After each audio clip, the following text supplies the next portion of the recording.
শাখা প্রশাখা নিচের দিকে, তাহলে গোড়া চাঁদ নিচে বসে আছে। নিচে কেন বসলেন? এখানে আবার প্রমাণ করলেন দেহটাকে বৃক্ষের সঙ্গে তুলনা করে দেহটাকে তিনটা ভাগে বিভক্ত করে দিলেন। গুণত্রয়ী বিভাগ যোগে দেহটাকে তিনটা ভাগে বিভক্ত করলেন, সত, রজ, তম। তো ভগবান বলেছেন তার মুখনিসৃত বাণী যে আমাকে গুণে পাওয়া যায় না, এটা সবাই জানে। শতগুণের ব্যক্তিরা কখনো ভগবত প্রাপ্তি হয় না, এরা স্বর্গে যায় আবার ফিরে আসে। কিন্তু যে একবার আমাকে পাই সে কোনোদিন আর ফেরে না। তাহলে আমাকে পাওয়ার জন্য কি করতে হবে? সর্বধর্মণ্য পরিত্যাজ মামেকং শরণং ব্রজ অহং ত্বং সর্বপাপে ভমোক্ষাস্যামি মা শুচ। সব কিছু ত্যাগ করো, আমার শরণাপন্ন হও। যে জগতের বুকে আমাকে শরণাপন্ন করে সে আমাকে প্রাপ্ত হয়। যারা দেবতার শরণাপন্ন হয় তারা দেবলোকে যায়। তাহলে মহাজন সেখানে প্রমাণ করলেন দেহটাকে তিন ভাগ, গলদেশ থেকে মস্তক পর্যন্ত, এটা হলো শতগুণের প্রতীক। এটাকে বলে শতগুণ। গলদেশ তো কোটিদেশ, এটা রজগুণ প্রবৃত্তি। কোটিদেশ হতে পদতল পর্যন্ত এটা তমগুণ আশ্রিত। তিন গুণে বিভক্ত করলেন। ভগবান বলেছেন আমি গুণে না, কিন্তু সব জায়গার মাঝেই আমি আছি। আমি পাপেও নাই, পুণ্যেও নাই, জ্ঞানেও নাই, অজ্ঞানেও নাই। আমি ভালো কর্মও করতে বলি না, তোমাকে খারাপ বলতেও বলি না, কিন্তু সবটাই আমি বলি। তাহলে সবটাই আমি বলাই। তোমাকে ভালো করতেও তোমাকে নির্দেশ দিচ্ছি না, তোমাকে মন্দ করতেও নির্দেশ দিচ্ছি না, কিন্তু আমি সব করাই। প্রমাণ করলেন।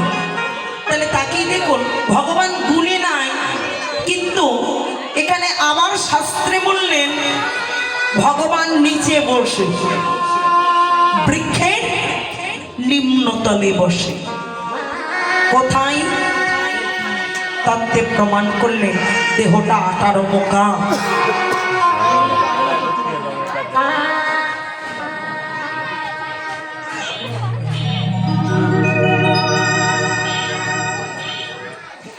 এই দেহটা 18 মুখা, মূলত 6টা জানি, 6টি চক্র, কিন্তু 6টি নয়, এখানে 18টি চক্রে দ্বারা বেষ্টিত এই দেহটা। তাহলে ষটচক্রে শাস্ত্রে বললেন ভগবান ঘুমিয়ে আছে কোথায়? মূলাধার পদ্মে। ঘুমন্ত অবস্থায় প্রত্যেকটা জীবের মাঝে আছে। আচ্ছা বাবা, জীব মাত্র শিব না? সৃষ্টিকর্তা কার মধ্যে নাই বলুন তো? কি হিন্দু, কি মুসলমান, কি বৌদ্ধ, কি খ্রিস্টান, সৃষ্টিকর্তা সকলের মাঝে না? আচ্ছা প্রশ্ন, সকলের মাঝে যদি সৃষ্টিকর্তা থাকে তাহলে সৃষ্টিকর্তা কি কখনো মন্দ কাজ করা?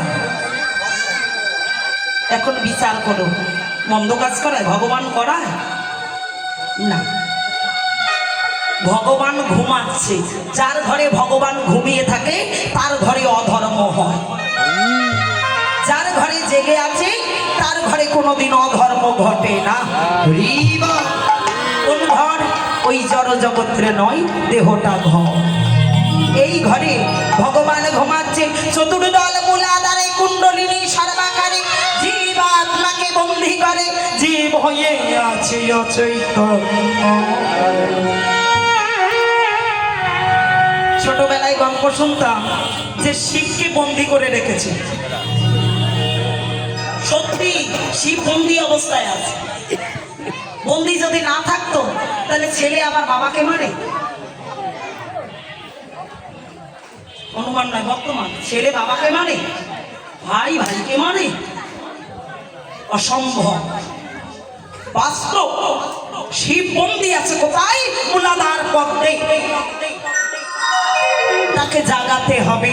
শিব যতক্ষণ জাগবে না ততক্ষণ পর্যন্ত তোমার এই দেহ ঘরে অধর্ম থাকবে না।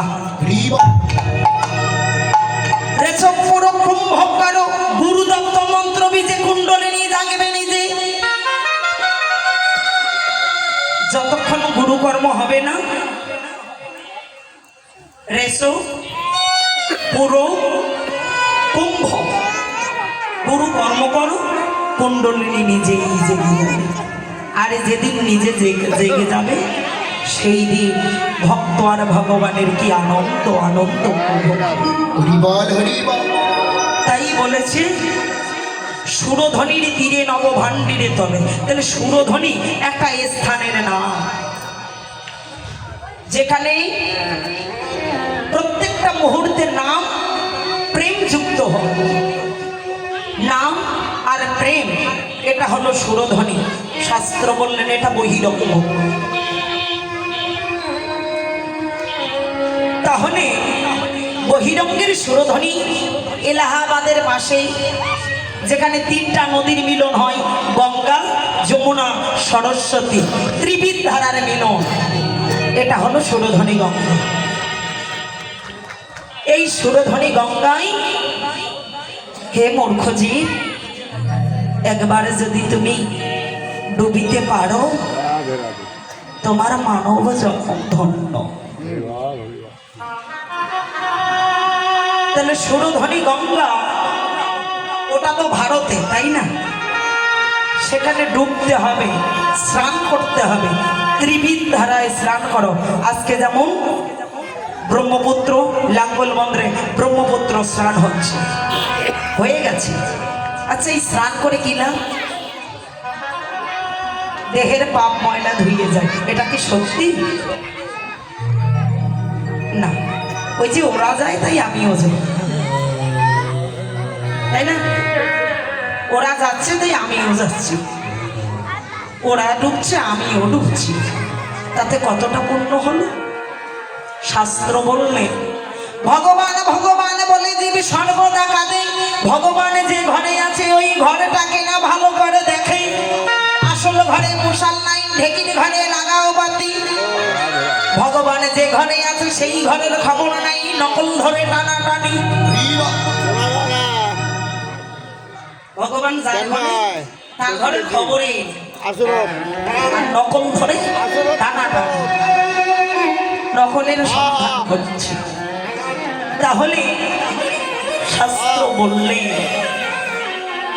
ভগবান কোথায়? প্রমাণ করেছি বিশ্ব ব্রহ্মাণ্ডে যাহাই আছে,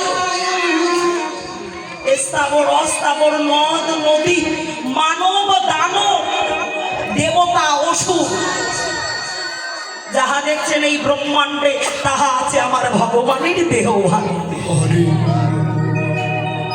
যাহা পাবেন ভগবানের দেহ ভাণ্ডে তাহাই আছে আমার এই ক্ষুদ্র ভাণ্ডে।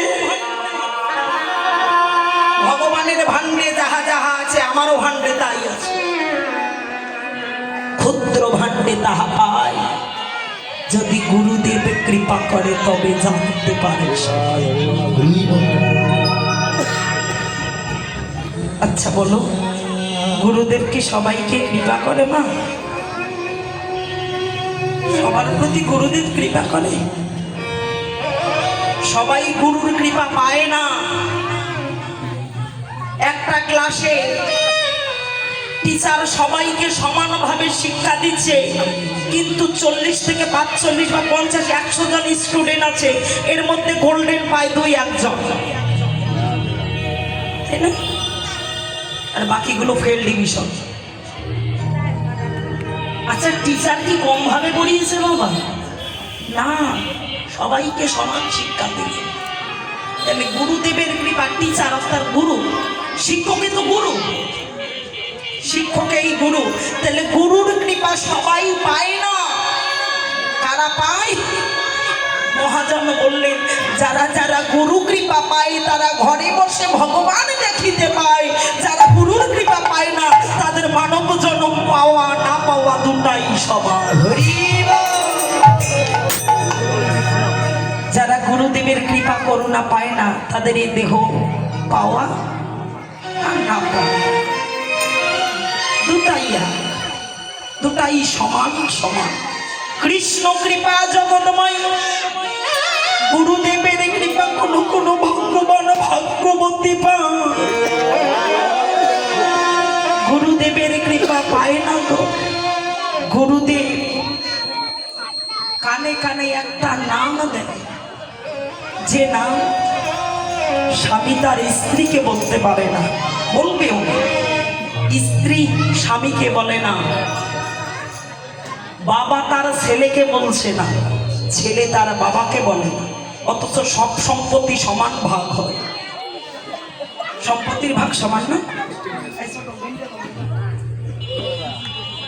তাহলে পিতার সম্পত্তির সবাই সমান ভাগ পায়, কিন্তু গুরুদেব এমন একটা জিনিস দিল যেটা কাউকে বলছে না। কি জিনিস গো?